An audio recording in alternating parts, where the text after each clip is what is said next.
നമുക്ക് ബാലിന്റെ ഗോമതിയുടെ നാളത്തെ നല്ലൊരു വിശേഷം കേട്ടാലോ? അങ്ങനെ നാളത്തെ വിശേഷത്തില് ഇത്തരം കാലം മൂടി വെച്ച പല രഹസ്യങ്ങളും പുറത്തു വരുവാണ്. അങ്ങനെ കൃഷ്ണമംഗലത്തിന്റെ അടിത്തറ ഇളക്കാനായിട്ട് ഗോമതി തീരുമാനിക്കുക. അതിന്റെ കുറച്ച് വിശേഷങ്ങളൊക്കെയാണ് നാളെ കാണുന്നത്. അങ്ങനെ ഇന്നത്തെ വിശേഷത്തിൽ കണ്ടു. ഒടുവില് ശ്രീദേവിയെ കൊണ്ട് ആനന്ദ് പോവാണ് കമ്പനിയിലേക്ക്. ഈ സമയത്ത് ശ്രീദേവി ആണെങ്കിൽ ബൈക്കിന്റെ പിന്നിലിരുന്ന് വല്ലാതെ വെപ്രാളപ്പെടുന്നുണ്ട്. ദൈവമേ, താനിനി എന്ത് ചെയ്യും? ആനന്ദേണ്ണാണെങ്കിൽ തന്റെ കമ്പനിയിലേക്ക് വരണമെന്ന് പറഞ്ഞാൽ തീർന്നു. തന്നെ കമ്പനിന് മുന്നിൽ ഇറക്കി വിടാൻ പറഞ്ഞ് താന് ഏത് കമ്പനി കാണിച്ചു കൊടുക്കും? ഈ സമയത്ത് ആനന്ദ് പറഞ്ഞു, അല്ല ശ്രീദേവി, നീ എന്താ ഒന്നും മിണ്ടാതിരിക്കുന്നേ? ഇങ്ങനെയല്ലല്ലോ സാധാരണ. എപ്പോഴെന്റെ പിന്നാലെ എപ്പോഴെന്റെ പിന്നിൽ ബൈക്കിന്റെ പിന്നിലിരുന്നാലും നീ ആ സമയത്ത് ചിലന്ന് വർത്താനം പറഞ്ഞുകൊണ്ടിരിക്കണല്ലേ? ഏ, ഒന്നുമില്ല ആനന്ദേട്ടാ. നിനക്ക് ടെൻഷൻ ഉണ്ടോ ആദ്യമായിട്ട് കമ്പനിയിലേക്ക് പോകുന്നതിന്റെ? ഞാനല്ലേ കൂടെയുള്ളേ. ഏ, എനിക്ക് ടെൻഷൻ ഒന്നുമില്ല. ഞാനിതിനെ ടെൻഷൻ അടിക്കണേ? പിന്നെന്താ കുഴപ്പം? അങ്ങനെ അവരങ്ങോട്ടേക്ക് പോയി. ഈ സമയത്ത് ശ്രീദേവി പിന്നെ വെപ്രാളപ്പെട്ടിരിക്കുക. ആനന്ദേട്ടൻ എന്താ കമ്പനി ഏതാന്ന് ചോദിക്കാത്തെ? അപ്പം ആനന്ദിന് കമ്പനി ഏതെന്ന് മനസ്സിലായിരുന്നു. അപ്പൊ കമ്പനിയുടെ പേരൊക്കെ പറഞ്ഞപ്പോ ആനന്ദിന് അറിയായിരുന്നു. അപ്പൊ തലേദിവസം കമ്പനിയുടെ പേര് കേട്ടായിരുന്നു, പറഞ്ഞായിരുന്നല്ലോ. അങ്ങനെ ആ കമ്പനി ഏതെന്ന് അറിയാവുന്നതുകൊണ്ട് കൃത്യം ആ കമ്പനിയുടെ അവിടെ കൊണ്ടേ ആനന്ദ് വണ്ടി നിർത്തി. അപ്പോഴേക്കും ശ്രീദേവി ചോദിച്ചു, എന്താ ആനന്ദേട്ടാ വണ്ടി നിർത്തിയതാ? ആഹാ, ഇതാ അപ്പൊ നല്ല കഥയായത്. ഇതാ നീ പറഞ്ഞ കമ്പനി. നിനക്കറിയില്ലായിരുന്നു അത്? ഓ ഓ, ഞാൻ പെട്ടെന്ന് ടെൻഷൻ ആയതുകൊണ്ട് അതും കൂടെ മറന്നുപോയതാ. ഒരു വെപ്രാളമൊക്കെ അഭിനയിച്ചു ശ്രീദേവി. ഈ സമയം ശ്രീദേവി പറഞ്ഞു, ആനന്ദാണ്ട് ഇനി പൊയ്ക്കോ. പോവാനാ? നല്ല കഥയായി. നീ കമ്പനിയിലേക്ക് കയറി പോന്ന് കണ്ടു വേണം എനിക്ക് പോവാൻ. അതെ ആനന്ദേട്ടാ, വെറുതെ സമയം കളയണ്ട. എന്റെ പിന്നാലെ വന്നിട്ടുണ്ടെങ്കിൽ ആനന്ദണ്ണ കടയിൽ ചില സമയം പോവും. പിന്നെ മുതലാളി ആനന്ദണ്ണ ചീത്ത പറയും. അങ്ങനൊന്നും ഇല്ലെന്നേ. ഞങ്ങളുടെ മുതലാളി പാവം മുതലാളിയാ. നീ കയറി പോന്ന് എനിക്ക് കാണണം. ബെസ്റ്റ്. ഞാനിപ്പോൾ അങ്ങോട്ട് കയറി ചെന്നിട്ടുണ്ടെങ്കിൽ അവിടുത്തെ സെക്യൂരിറ്റിക്കാരൻ എന്നെ പിടിച്ച് വലിച്ച് താഴേക്കിടും. ഇനി ഞാൻ എന്ത് ചെയ്യാൻ പറ്റും? ദൈവമേ, ഇന്നത്തോടു കൂടി കള്ളത്തരങ്ങളെല്ലാം വിളിച്ച് താവൂല്ലോ. ആ സമയം ആനന്ദ് ചോദിച്ചു, അല്ല ദേവി, നീ കയറി പോന്നില്ലേ? ഞാൻ പോയിക്കോളാം. ആനന്ദേട്ടൻ പോയിക്കോ. അതെ, വെറുതെ ഇവിടെ നിന്ന് സമയം കളയേണ്ട കാര്യമില്ല. അതൊക്കെ കേട്ടപ്പോൾ ആനന്ദ് പറഞ്ഞു, ഓ അങ്ങനെയാണോ? അല്ല, ഞാനിവിടെ കയറി വരുന്നോണ്ട് എന്തെങ്കിലും കുഴപ്പമുണ്ടോ? അങ്ങനെ ആനന്ദേട്ടൻ വന്നാൽ ആനന്ദേട്ടൻ അങ്ങോട്ട് കയറ്റി വിടുവോ? ഇത് സാധാരണ കമ്പനിയല്ല. ആ സമയത്ത് ആനന്ദ് പറഞ്ഞു, എന്നാലും സംഭവിച്ചു വന്നിരിക്കുന്നു. ഇത്രയും വലിയൊരു കമ്പനിയിൽ നിനക്ക് ജോലി കിട്ടാന്ന് പറഞ്ഞാൽ നിസ്സാര കാര്യമൊന്നുമല്ല. നീ പറഞ്ഞപ്പോ ഇത്രയും പ്രതീക്ഷിച്ചില്ല കേട്ടോ. ഞാൻ ഈ കമ്പനിയുടെ മുന്നിൽ കൂടെ പോയിട്ടൊക്കെ ഉണ്ട്. പക്ഷെ എന്റെ ഭാര്യ ഈ കമ്പനിയിലെ ജോലിക്കാരിയാന്ന് പറയുമ്പോൾ എനിക്കൊരു അഭിമാനം തന്നെയാ.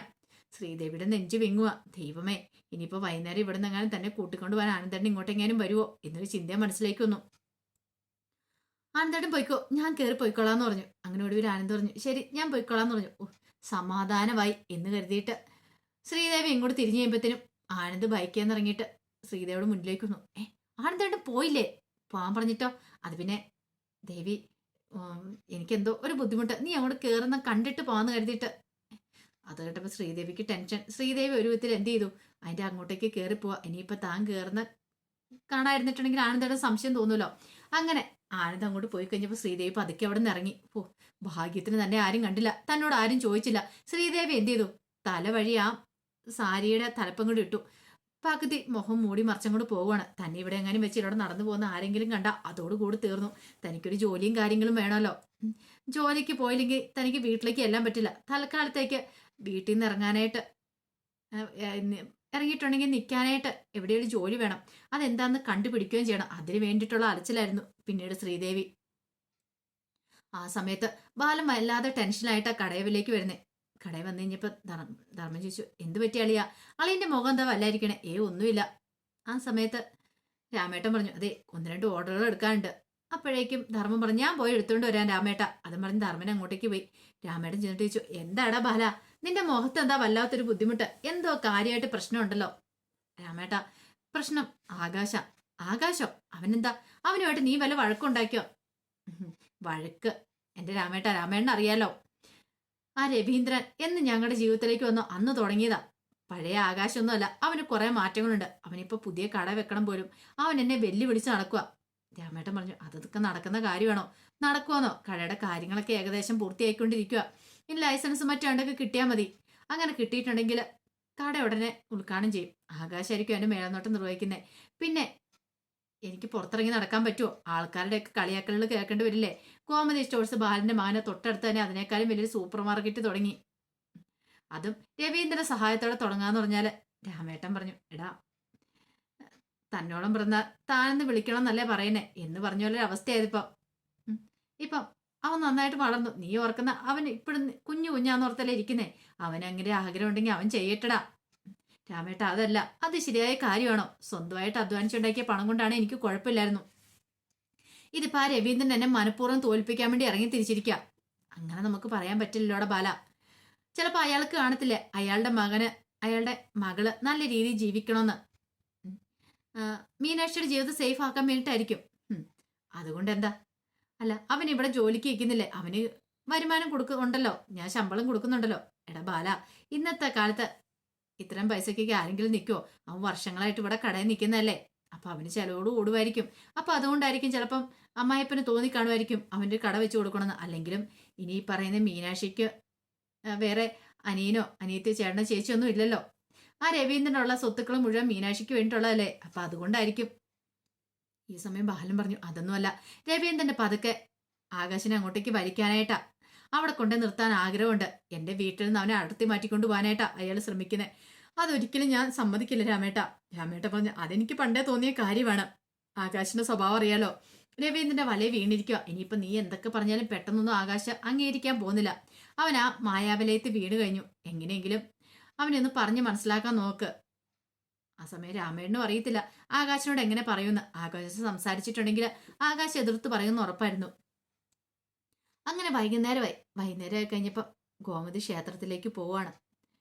അപ്പോഴേക്കും ഇന്ദിരാമ്മയും വീട്ടിൽ നിന്ന് ഇറങ്ങി അമ്പലത്തിലേക്കെന്നും പറഞ്ഞുകൊണ്ട് രാത്രി കൂട്ടുവരാന്ന് പറഞ്ഞപ്പോൾ ഇന്ദിരാമ്മ പറഞ്ഞു, അതിന്റെ ആവശ്യമൊന്നുമില്ല, ഞാൻ പോയിട്ട് ഇങ്ങോട്ട് വന്നോളാം, എനിക്ക് എസ്കോട്ടിന്റെ ഒന്നും ആവശ്യമില്ലെന്നും പറഞ്ഞുകൊണ്ടാ ഇന്ദിരാമ്മ ചെല്ലുന്നത്. ഇന്ദിരാമ്മ ചെല്ലുമ്പത്തേനും ഗോമതി തൊഴുത് പ്രാർത്ഥിച്ചിട്ട് അവിടെ നിൽക്കുന്നുണ്ടായിരുന്നു. പിന്നീട് ഇന്ദിരാമ്മയും പോയി പ്രാർത്ഥിച്ചു, എന്റെ ഭഗവാനെ, ഞാൻ ആ സത്യങ്ങളൊക്കെ തുറന്നു പറയാൻ പോകുക. ഇത്രയും കാലം മനസ്സിൽ ഒളിപ്പിച്ചു വെച്ച ആ രഹസ്യം ഇനിയെങ്കിലും എനിക്ക് എന്റെ മോളോട് പറയണം. എന്റെ കൊച്ചുമോളെ രക്ഷിക്കാൻ ഇതല്ലാതെ വേറെ മാർഗമില്ല. എന്നോടൊപ്പം കൂട്ടിനുണ്ടായിരിക്കണേ എന്നൊക്കെ പറഞ്ഞുകൊണ്ട് മനോരി പ്രാർത്ഥിച്ചിട്ടാ ഗോമതിയുടെ അടുത്തേക്ക് വരുന്നേ. ഗോമതി ടെൻഷൻ അടിച്ചിരിക്കുക. എന്താമ്മേ, അമ്മ എന്താ പറഞ്ഞ? രാവിലെ എന്നോട് എന്തോ സീരിയസ് ആയിട്ട് പറയേണ്ടത്. മോളിങ്ങോട്ടേക്ക് വാ എന്നും പറഞ്ഞുകൊണ്ട് ഗോമതിയെ വിളിച്ചുകൊണ്ട് അങ്ങോട്ട് മാറിയുന്നു. മോളെ, ഇനി പറയുന്ന കാര്യം നീ ശ്രദ്ധയോട് കൂടി കേൾക്കണം. അപ്പൊ നിനക്കൊരു ചോദ്യം ഉണ്ടാവും, ഇത്രയും കാലം അമ്മ എന്തുകൊണ്ടാണ് നിന്നോട് ഇത് പറയാതിരുന്നേന്ന്. അതിനൊക്കെ അതിൻ്റെതായ കാരണങ്ങളൊക്കെ ഉണ്ട്. ആ സമയത്ത് ഗോമതി പറഞ്ഞു, അമ്മ വളച്ചു കിട്ടില്ല, കാര്യം എന്താ വെച്ചാൽ പറ. എനിക്ക് ആകെപ്പാടെ ടെൻഷനായിട്ട് വല്ല. ഇത്ര സമയം ഞാൻ ആകെപ്പാടെ വീട്ടിൽ എന്തൊരു ബുദ്ധിമുട്ടിലായിരുന്നു അറിയാവോ. അമ്മയ്ക്ക് എന്താ പറയാനുള്ളതെന്ന് എന്ന് ഓർത്തിട്ട് എന്റെ മനസ്സിലെ ബുദ്ധിമുട്ട് എനിക്കല്ലേ അറിയുള്ളൂ. അതിന് ഗോമതി, നീ ടെൻഷൻ അടിക്കേണ്ട കാര്യമില്ല. നിന്നെ വിഷമിപ്പിക്കുന്ന ഒരു കാര്യമല്ല പറയാനുള്ളത്. പിന്നെ എന്താമ്മേ, നിനക്ക് സന്തോഷമുള്ളൊരു കാര്യമാണ് പറയാൻ പോകുന്നത്. സന്തോഷമുള്ള കാര്യമോ? അതെന്ത് കാര്യം? അത് ഞാൻ ഇത്രയും കാലം മറച്ചു വെച്ച കൃഷ്ണമംഗലം, അതിനെക്കുറിച്ചാണ് എനിക്ക് പറയാനുള്ളത്. കൃഷ്ണമംഗലത്തെക്കുറിച്ചോ? നീ വിചാരിക്കുന്നുണ്ടോ ബാലൻ നിന്നെ ആ വീട്ടിൽ നിന്ന് ഇറക്കി വിട്ട് കഴിഞ്ഞപ്പം നിന്റെ ആങ്ങളമാര് നിന്നെ ആ വീട്ടിലേക്ക് കൈപിടിച്ച് കയറ്റിയത് നിന്നോടുള്ള സ്നേഹം കൊണ്ടാന്ന്. അത് കേട്ടപ്പോൾ ഗോമതി ഒന്നും മിണ്ടിയില്ല. ഗോമതിക്ക് മനസ്സിലായി. ഗോമതി പറഞ്ഞു, അത് ബാലേട്ടനോടുള്ള ദേഷ്യം കൊണ്ടല്ലേ. അതുമല്ല മോളെ, അതുകൊണ്ടൊന്നും അല്ല നിന്നെ കൈപിടിച്ച് കയറ്റിയത്. കൃഷ്ണമംഗലത്തെ സ്വത്തിൽ അവരുടെ കണ്ണ് അവരത് കണ്ടിട്ടാ. അതിനമ്മേ, കൃഷ്ണമംഗലത്തെ സ്വത്ത് കണ്ടിട്ട് അവരെന്നെ കൈപിടിച്ചിട്ട് കയറ്റേണ്ട കാര്യം എന്താ? ഞാനും അതും തമ്മിൽ എന്താ ബന്ധം ഇരിക്കുന്നേ? അവരുടെ പേരിൽ കിടക്കുന്ന വീട് സ്ഥലോ അതിപ്പോ എന്നെ അകത്തേക്ക് കയറ്റുന്ന എന്തിനാ? അവിടെ മോളെ നിനക്ക് തെറ്റിയത്. ആ വീട് സ്ഥലം ആരുടെ പേരിലാണെന്നറിയോ? നിന്റെ അച്ഛൻ മരിക്കുന്നതിന് മുമ്പ് അത് നിന്റെ പേർക്ക് എഴുതിയിട്ടാ മരിച്ചേ. എന്റെ പേരിലേക്കോ? അമ്മ എന്തൊക്കെയാ പറയണേ? അമ്മയ്ക്ക് എന്താ സമനില തെറ്റിയോ? എനിക്കൊരു സമനില തെറ്റിയിട്ടല്ല മോളെ, വിൽപത്രത്തിൽ കിടക്കുന്ന നിന്റെ പേരാ നിനക്കാണ് എഴുതി വെച്ചിരിക്കുന്നത്. നിന്റെ അച്ഛന് അവസാന സമയത്ത് നല്ല ബുദ്ധിമുട്ടുണ്ടായിരുന്നു നിന്നെ പിരിഞ്ഞിരുന്നതിന്റെ. നിനക്കൊന്നും തന്നില്ലോ എന്നൊരു ടെൻഷൻ ഉണ്ടായിരുന്നു. ഒടുവിൽ നിന്റെ അച്ഛൻ നിന്റെ പേർക്ക് എഴുതി തന്നിട്ടാ പോയത്. പക്ഷെ ഈ കാര്യങ്ങളൊക്കെ കുറച്ച് കാലങ്ങളായിട്ടുള്ളൂ. നിന്റെ ആങ്ങളമാരറിഞ്ഞിട്ട് അവർക്കത് എങ്ങനെയാലും സ്വന്തമാക്കണം തോന്നി. അതുകൊണ്ടാണ് ഒരു അവസരം കിട്ടിക്കഴിഞ്ഞപ്പോൾ നിന്നെ ആ വീട്ടിലേക്ക് കൂട്ടിക്കൊണ്ടു വന്നേ. ഓഹോ, അപ്പൊ അതാണ് കാര്യം. അതുകൊണ്ടാണ് തന്നെ വിഷം തന്ന് കൊല്ലാനൊക്കെ ശ്രമിച്ചത്. ഇപ്പോഴാണ് കാര്യത്തിന്റെ നിജസ്ഥിതി മനസ്സിലായത്. പെട്ടെന്ന് ഗോപി പറഞ്ഞു, എന്നിട്ട് എന്താ അമ്മ എന്നോട് നേരത്തെ പറയാതിരുന്നേ? അമ്മ എന്നോട് ഇതിനെക്കുറിച്ച് ഒരു വാക്ക് പോലും പറഞ്ഞില്ലോ. മോളെ, ഇതിനെക്കുറിച്ച് പറയില്ലെന്ന് നിന്റെ ഏട്ടന്മാര് തന്നെ എന്നോട് പറഞ്ഞത്. പറഞ്ഞിട്ടുണ്ടെങ്കിൽ ചിലപ്പോൾ നീ ബാലനോട് പറയും. ബാലൻ അറിഞ്ഞിട്ടുണ്ടെങ്കിൽ അവിടെ കയറി അധികാരം സ്ഥാപിക്കോ അവരെയൊക്കെ ഇറക്കി വിടുമോന്ന് അവർക്കെല്ലാം പേടിയുണ്ട്. അതുകൊണ്ട് അവരിങ്ങനെ ചെയ്തേ. ഓഹോ, അപ്പൊ അതാണ് കാര്യം. ഇത് വെച്ചൊരു കളി കളിക്കണം. ആ സമയത്ത് ഇന്ദിരാൻ പറഞ്ഞു, എനിക്കിത് ഇപ്പൊ പറയണമെന്ന് എനിക്ക് ആഗ്രഹമില്ലായിരുന്നു. പക്ഷെ എനിക്കിത് പറയാതിരിക്കാൻ പറ്റില്ലായിരുന്നു. എന്നിട്ട് എന്താമ്മേ, അമ്മയ്ക്ക് പറയാൻ മേലായിരുന്നു. മോളെ, അതല്ല, അതിനകത്ത് വേറൊരു കാര്യമുണ്ട്, ഒരു സംഭവമുണ്ട്. എന്താ അമ്മ കാര്യം? എന്താ വെച്ചാൽ പറ. അമ്മ വേറെ എന്തൊക്കെയോ മറയ്ക്കുന്നുണ്ട്. അനുസരിയുടെ കാര്യം പറയണോ വേണ്ടയോ എന്ന് ആലോചിച്ചു. പറയാതിരുന്നിട്ടും കാര്യമില്ല. അത് അനുസരിയെ വെച്ച് ആ ലോകം അച്യുതനും കൂടി ഒരു പ്ലാൻ തയ്യാറാക്കിയിട്ടുണ്ട്. അത് കേട്ടപ്പോൾ തന്നെ കാര്യം എന്താണെന്ന് മനസ്സിലായി ഗോമതിക്ക്. അതുകൊണ്ട് അവളെ രക്ഷിക്കാൻ വേണ്ടിയിട്ട് എനിക്ക് ഇതല്ലാതെ വേറൊരു മാർഗ്ഗമില്ല. നിന്റെ പേരിലാന്ന് നീ അറിഞ്ഞെന്നറിഞ്ഞ ഇനി അവന്മാര് പെട്ടെന്ന് തല പൊക്കൂല. അതുകൊണ്ട് എന്തെങ്കിലും ഉടനെ ചെയ്തേ മതിയാവുള്ളൂ. മോളുടെ കാര്യത്തിൽ മോളെ കൊണ്ടുപോയി നശിപ്പിക്കാൻ അവരുടെ ശ്രമം അതൊരു കാരണവശാലും പാടില്ല. മോളെ വെച്ച് വില പേശാനായിട്ടാ. നിങ്ങളതിന് വഴിയും കൊടുക്കരുത്, നിന്നു കൊടുക്കരുത്. മനസ്സിലായി നല്ലവണ്ണം ശ്രദ്ധിച്ചോണം. ഇതിനി ഞാൻ പറഞ്ഞില്ലെങ്കിൽ ചിലപ്പോൾ ഇനി എത്ര കാലത്തേക്ക് ഞാൻ ഉണ്ടാവുമെന്ന് അറിയാൻ പറ്റില്ല. ഞാൻ മരിക്കുന്നതിന് മുമ്പ് അറിഞ്ഞില്ലെങ്കിൽ ഒരിക്കലും നീ രഹസ്യം അറിയാനും പോകുന്നില്ല. അവരിലെ ആൾക്കാര് ചിലപ്പം വേറെ എന്തെങ്കിലും തന്ത്രം മെനഞ്ഞിരിക്കും. നിന്റെ മോളെ രക്ഷിക്കാനായിട്ട് ഞാൻ മരം കണ്ടില്ലാത്തോണ്ട് അത് പറയണേ. മോളെ വെച്ച് വില പേച്ചി അത് അവരുടെ പേരിലേക്ക് എഴുതി വാങ്ങിക്കാൻ അവർ ശ്രമിച്ചുകൊണ്ടിരിക്കുന്നത്. അത് കേട്ടപ്പോൾ ഗോമതിക്ക് ഭയങ്കര വിഷമമായി. സ്വത്തിനും പണത്തിനും വേണ്ടിയിട്ട് തൻ്റെ മോളെ ഇല്ലാതാക്കാൻ വരെ അവർ മടിക്കില്ല. അങ്ങനെയാണെങ്കിൽ ഗോമതി ആരാന്ന് ശരിക്കും അറിയാൻ പോകുന്നുള്ളൂ. ഗോമതിയുടെ അവരുടെ കളി അതൊക്കെ മനസ്സിൽ ഉദ്ദേശിച്ച് ഗോമതി ചില തീരുമാനങ്ങളൊക്കെ എടുത്തു. അപ്പം അതിൻ്റെ വിശേഷങ്ങളെ കാണാൻ പോകുന്നത്. ആ വിശേഷങ്ങൾക്കായി നമുക്ക് എല്ലാവർക്കും കാത്തിരിക്കാട്ടോ. ഒരിക്കൽ കൂടി എല്ലാവർക്കും ശുഭരാത്രി നേർന്നുകൊണ്ട് നിർത്തുന്നു.